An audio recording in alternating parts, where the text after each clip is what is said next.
I mean, you're you, so this must be the NU digital classroom. I don't know. How's that? Is that a decent tagline? Um,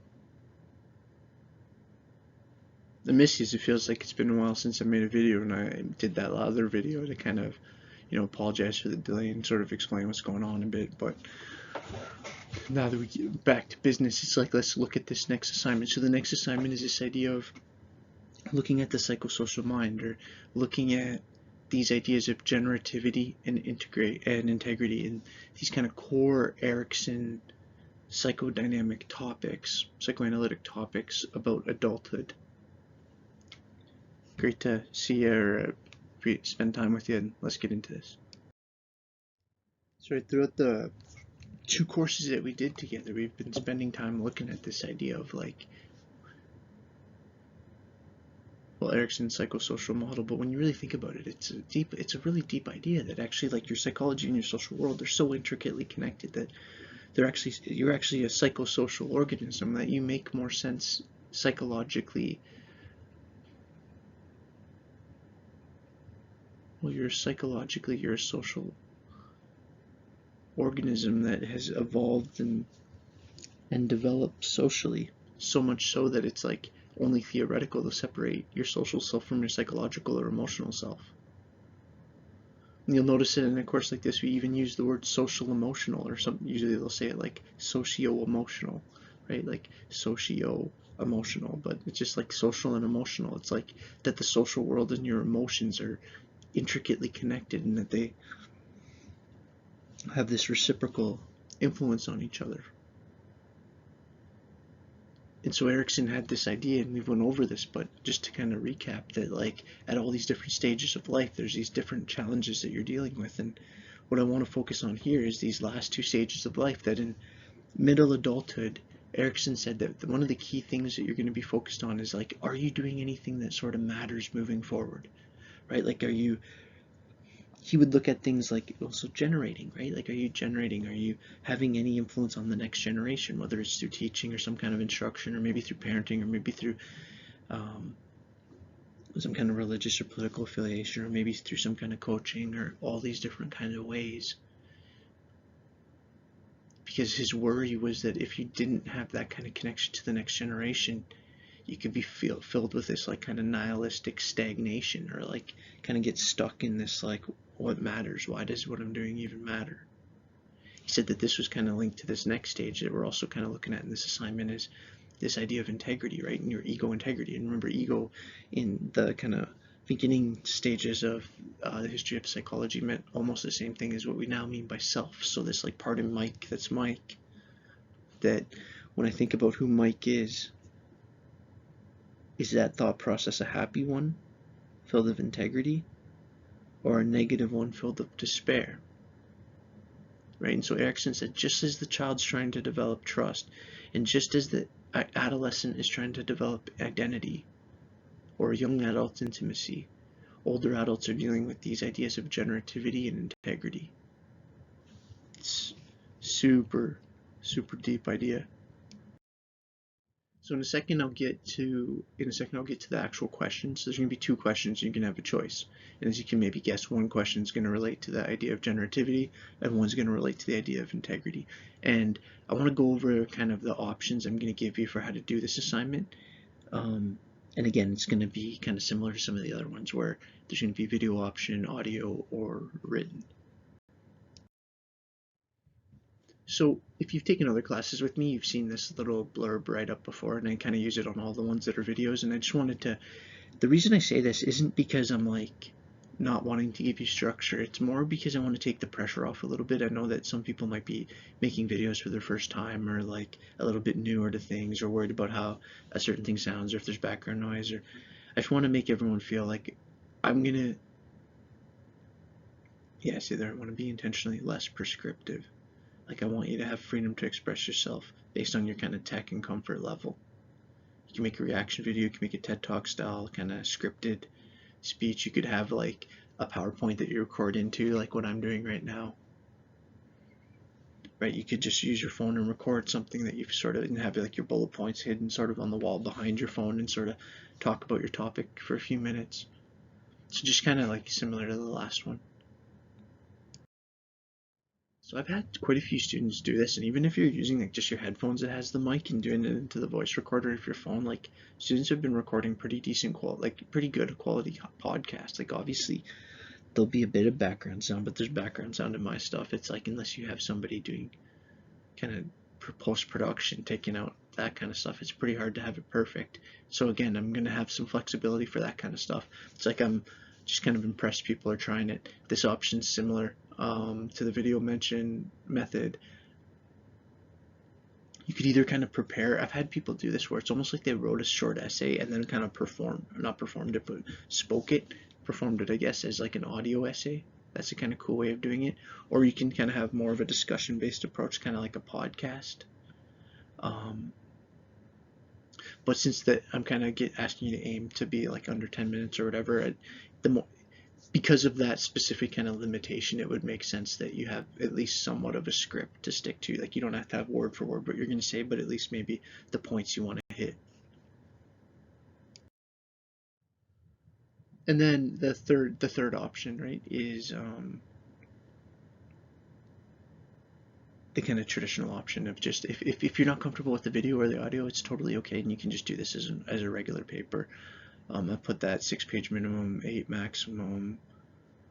And then I would basically say like a lot of what you've learned in your other classes of just treating it like a research paper, right? And you'll see that the way that I would, if you wanted to do this as a research paper, you'd probably talk a bit about Erickson and then the psychosocial model and then how this specific aspect of it and then how it relates to the specific question and just build up your kind of answer like a traditional essay. Again, I'm probably going to be pretty flexible on terms of things like APA and formatting, probably compared to some of your other teachers. I want you to just take a swing at it, and I want to see the uniqueness and creativity of your thought. Okay, so the due date for this assignment is going to be April 1st. Again, students often ask me like what time, and then I say midnight, and then it messes everyone up because they're wondering if I really mean the day before. So let's just say like April 1st at like 11:30 p.m. And what I want you to do is pick one of the two questions. You can do this project either by yourself or with another person. If people are having trouble, I said that, yeah, you can email me, or if you're having a bunch of difficulty, we can do a Zoom, but you don't need to. Or if you're having like some tech issues trying to like figure out how to record it and you're having some issue, if you can message me, I can try to help.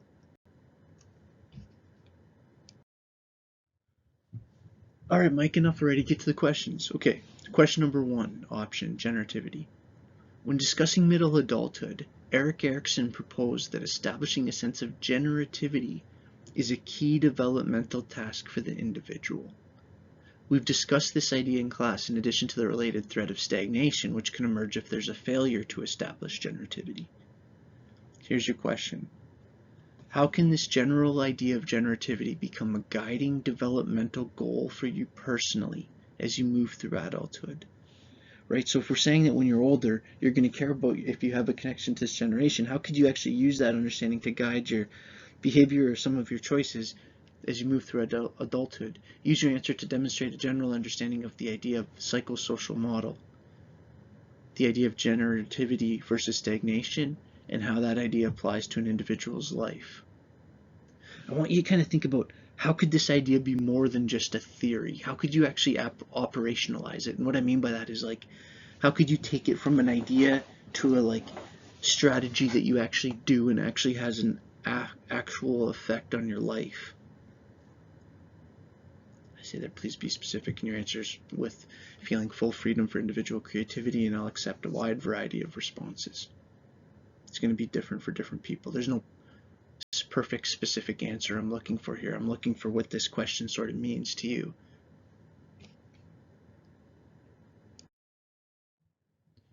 So the second question here, when discussing middle adulthood, Erik Erikson proposed that establishing a sense of integrity is a key developmental task for the individual. We've discussed this idea in class in addition to the related threat of despair. You can see how this is very similar to the other question, which can emerge if there's a failure to establish generativity. How could this general idea be a guiding developmental goal for you? So as you can see, I want you to struggle with this challenge. How could this idea be something that you could actually make usable guiding insight for your own life, right? If you know that when you're older and looking back on your life, what's going to be key to your mental health is if you can look back over your life and have a sense of integrity over the life you've lived. So then how do you live a more integrity-based life? How can this general idea of integrity become a guiding developmental goal for you personally as you move through your adulthood? And how can you use your answer to demonstrate a general understanding of the idea of the psychosocial model and this idea of integrity versus despair, or how it applies to your individual journey? Again, I ask you, how can this be more than a theory, and how can it be operationalized? Now, I do know that some of you in your paper may have talked about Erickson or integrity. And so I put there that if you've already kind of spent some time on that and you don't want to kind of revisit that, you could also kind of, if you want, I'll give people the freedom to, like, if they would like to kind of change the angle of the question a little bit and look at how you could operationalize this idea to maybe help add true meaning and depth to the experience of the people around you, either personally or professionally. Like, how could you use this understanding if you were doing therapy with people, or if you were working in a situation with aging seniors and you're trying to support them having meaningful mental experiences? Okay, so the choice is sort of, do you struggle with the concept, or do you kind of try to demonstrate the concept of generativity or integrity?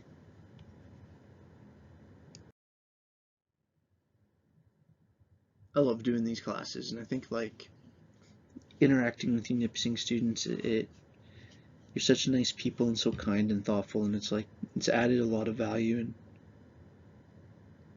positive experience in my life. And I think one of my goals with even just these workshops is, like, at a certain point in a course, like developmental psychology is a foundational course, and it's a course that you need to know certain key things, because things you're going to learn later are going to be based on it.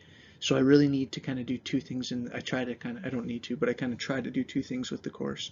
And one is present the stuff that you need to know for the next level, which is largely what we cover in the quizzes, and then to try to challenge you a bit to think a little bit about who these people were and how these ideas relate to our own life.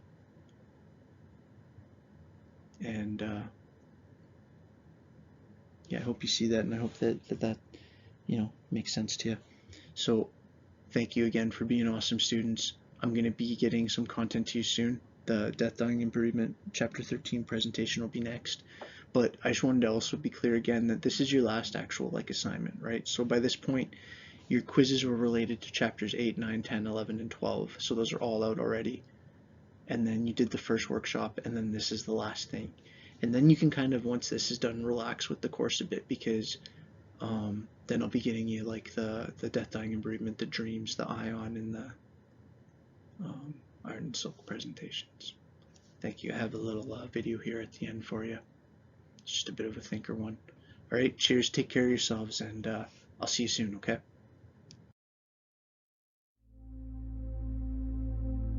But the one thing people tend to realize at moments like this is that they wasted a lot of time when life was normal.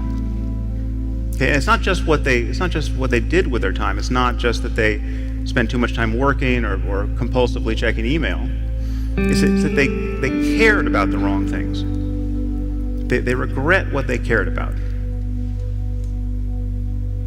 Their attention was bound up in petty concerns, year after year, when life was normal. And this is a paradox, of course, because we all know this epiphany is coming. Don't you know this is coming?